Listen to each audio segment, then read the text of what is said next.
Hi friends, welcome to my Ambikamrut channel. Friends, ನನ್ನ ಚಾನಲ್ನ ಯಾರು ಸಬ್ಸ್ಕ್ರೈಬ್ ಮಾಡ್ಕೊಂಡಿಲ್ಲ, ಮೊದಲಿಗೆ ಸಬ್ಸ್ಕ್ರೈಬ್ ಮಾಡ್ಕೊಳ್ಳಿ ಫ್ರೆಂಡ್ಸ್. ಲೈಕ್ ಆದರೆ ಲೈಕ್ ಮಾಡಿ, ಶೇರ್ ಮಾಡಿ, ಸಪೋರ್ಟ್ ಮಾಡಿ ಫ್ರೆಂಡ್ಸ್. ಇವತ್ತು ಬೆಂಡೆಕಾಯಿ ಪಲ್ಯ ಮಾಡೋಣ.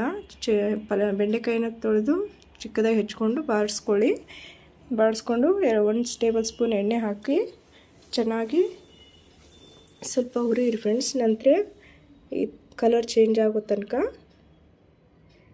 ನೋಡಿ, ಕಲರ್ ಈ ಥರ ಚೇಂಜ್ ಆಗಿರಬೇಕು ನೋಡಿ. ಲೋಳೆ ಅಂತ ಅದೆಲ್ಲ ಹೋಗಿ ಈ ಥರ ಬಂದಿರಬೇಕು, ಅಂದರೆ ಪಲ್ಯ ರುಚಿಯಾಗಿ ಇರುತ್ತೆ, ಲೋಳೆ ಅಂಥದ್ದು ಇರೋದಿಲ್ಲ. ಬೆಂಡೆಕಾಯಿ ಯಾರು ಊಟ ಮಾಡೋದಿಲ್ಲೋ ಅವರೆಲ್ಲ ಇಷ್ಟಪಟ್ಟು ಈ ಥರ ಮಾಡಿದರೆ ಊಟ ಮಾಡ್ತಾರೆ ನೋಡಿ.